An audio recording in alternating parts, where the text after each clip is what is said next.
Doctor plus viewers அனைவருக்கும் வணக்கம். நான் doctor Nithya, Siddha physician.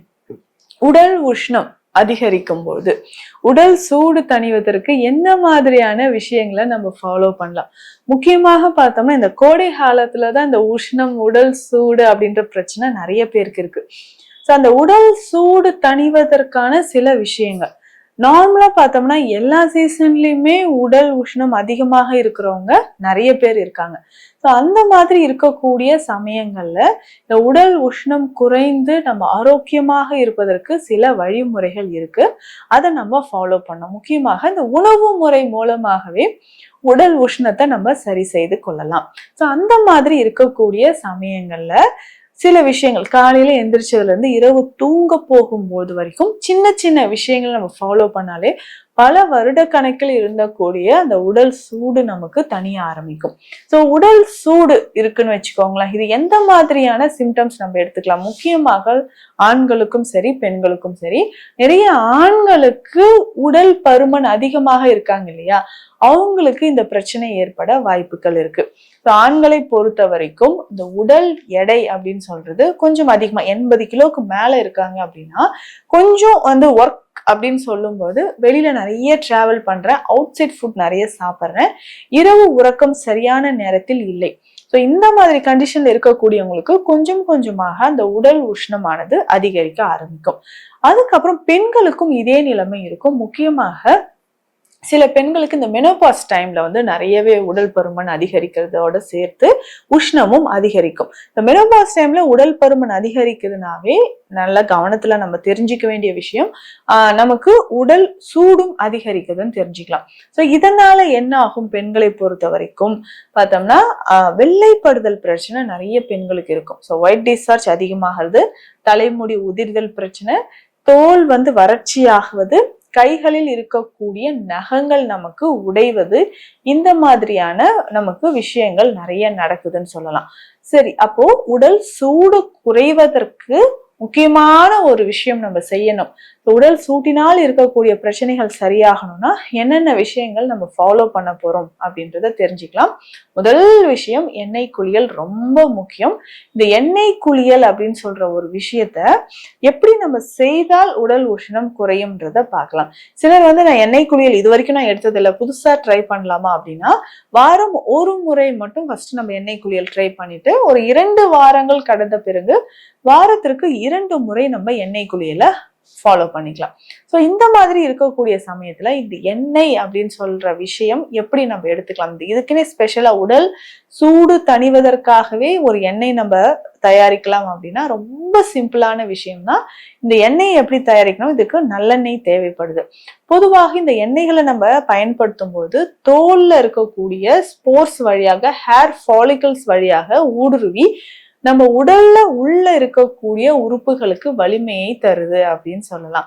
So அப்போ நம்ம தோல்ல இருக்கக்கூடிய சரும பிரச்சனைகள் குணமாவதற்கான வழிமுறைகள் முதல்ல பார்த்தோம்னா எண்ணெய் குளியல். அப்போ உடல் உஷ்ணம் தணிவதற்கு எண்ணெய் குளியல் ரொம்ப முக்கியம். இந்த எண்ணெயை நம்ம எப்படி ரெடி பண்ணலாம் இதையும் நான் சொல்றேன். இதற்கு தேவை கற்றாழை. நம்ம கற்றாழையை எப்படி எடுத்துக்க போறோம் அப்படின்னு பார்த்தோம்னா, கற்றாழை ஒரு மடல் எடுத்துட்டு அதை நேராக குறுக்குல நம்ம ஓபன் பண்ணிடணும். ஸோ ஜெல்லோட இருக்கும் இல்லைங்களா, அந்த ஜெல் மேல நம்ம என்ன பண்ண போறோம்னா வெந்தயம் இருக்கு இல்லைங்களா, ஸோ இந்த வெந்தயம் எடுத்து அந்த ஜெல் நேரா நம்ம தூவி விட்டுணும். ஸோ அந்த ஜெல்லை முழுசா அதுல தூவிட்டு கொஞ்சம் அங்கங்க கொஞ்சம் கொஞ்சமாக இந்த பாதாம் பிசின் இருக்கு பாருங்க, அதையுமே நடுவுல நம்ம ஜெல்லுக்குள்ள பொதிஞ்சு வச்சிடணும். ஸோ அப்போ இது பார்த்தோம்னா ஒரு கிராஃப்ட் ஒர்க் மாதிரியே நம்ம பண்ணலாம், அழகா இருக்கும். அந்த கற்றாழை மடலை குறுக்குல நீட்டா நம்ம ஓபன் பண்ணிட்டு அதை நல்லா அப்படியே தூவி விட்டுறணும். இந்த வெந்தயத்தை நல்லா தூவிட்டு இடையில பாதாம் பிசின் சின்ன சின்ன கற்கள் மாதிரில இருக்கும், அது உள்ள நல்லா ப்ரெஸ் பண்ணி வச்சுட்டு திரும்ப அந்த மடலை மூடிட்டு ஒரு நூல் வச்சு டைட்டா கட்டி விட்டுருங்க. கொஞ்சம் ரொம்ப டைட்டா வேணா, மீடியமா நம்ம கட்டி விட்டுட்டோம்னா ஒரு நாள் முழுவதும் அது அப்படியே இருந்துட்டோம். ஜஸ்ட் நம்ம ஓபன் பண்ணி பார்த்தோம்னா இந்த வெந்தயத்துல இருந்து முளைகள் வந்திருக்கும். அந்த பாதாம் பீசின் நம்ம உள்ள வச்சோம் இல்லைங்களா, அதுவுமே அந்த ஈரத்துல சேர்ந்து கொஞ்சம் விரிஞ்சு நல்லா பெருசா வந்திருக்கும். ஸோ இதை நம்ம என்ன பண்ண போறோம்னா சின்ன சின்ன பீசஸா அப்படியே கட் பண்ணி அந்த எண்ணெயில நம்ம சேர்க்க போறோம், நல்லெண்ணெயில சேர்க்க போறோம். ஸோ நல்லெண்ணெயில சேர்த்து இது அப்படியே தைலம் மாதிரி நம்ம காய்ச்சணும். ஸோ காய்ச்சும் போது அந்த வெந்தயத்தோட எசன்ஸ், கற்றாழை எல்லாமே சேர்ந்து அந்த எண்ணெயோட நல்லா மிக்ஸ் ஆகி நமக்கு ஒரு ஆயில் கிடைக்கும்.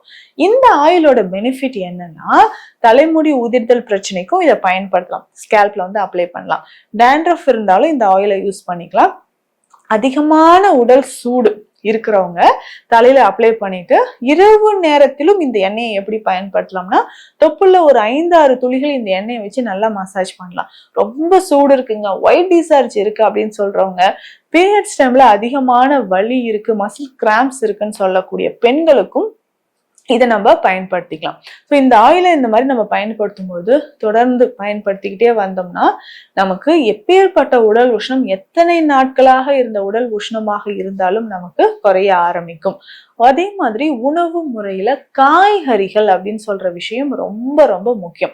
இப்ப காய்கறிகளை நம்ம பயன்படுத்தும் பொழுது உடல்ல இருக்கக்கூடிய பல பிரச்சனைகள் நமக்கு குணமாகுது. இதுல முக்கியமாக நீர்ச்சத்து இருக்கக்கூடிய காய்கறிகள், அதாவது நூக்கோல், சௌ, வாழை தண்டு ரொம்ப முக்கியமானது.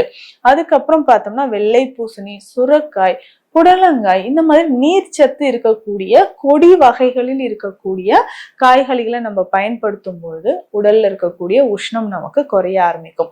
தினமும் காலையில கொஞ்சமாக இந்த பாதாம் பிசின் எடுத்து இளநீர்ல போட்டோ இல்ல நீர் ஆகாரத்துல போட்டோ நம்ம குடிக்கும் பொழுது உடல்ல இருக்கக்கூடிய அதிகமான உஷ்ணம் நமக்கு கொஞ்சம் கொஞ்சமாக குறைய ஆரம்பிக்குது. ஸோ உடல் உஷ்ணம் இருந்தா ரொம்ப எளிமையான முறையில வந்து அது தடுத்துக்கலாம். அதிகமான காரம், ஸ்பைசி, மசாலா நிறைந்த உணவுகள், அசைவ உணவுகள் சாப்பிட்றது, இது எல்லாமே அவாய்ட் பண்ணிட்டு நான் சொன்ன மாதிரி இந்த சின்ன சின்ன வழிமுறைகளை ஃபாலோ பண்ணாலே உடல் உஷ்ணம் நமக்கு குறைய ஆரம்பிக்கும். ஸோ இந்த பதிவு உங்களுக்கு ரொம்ப யூஸ்ஃபுல்லா இருக்கும்னு நினைக்கிறேன். மீண்டும் அடுத்த பதிவில் சந்திக்கலாம். நன்றி.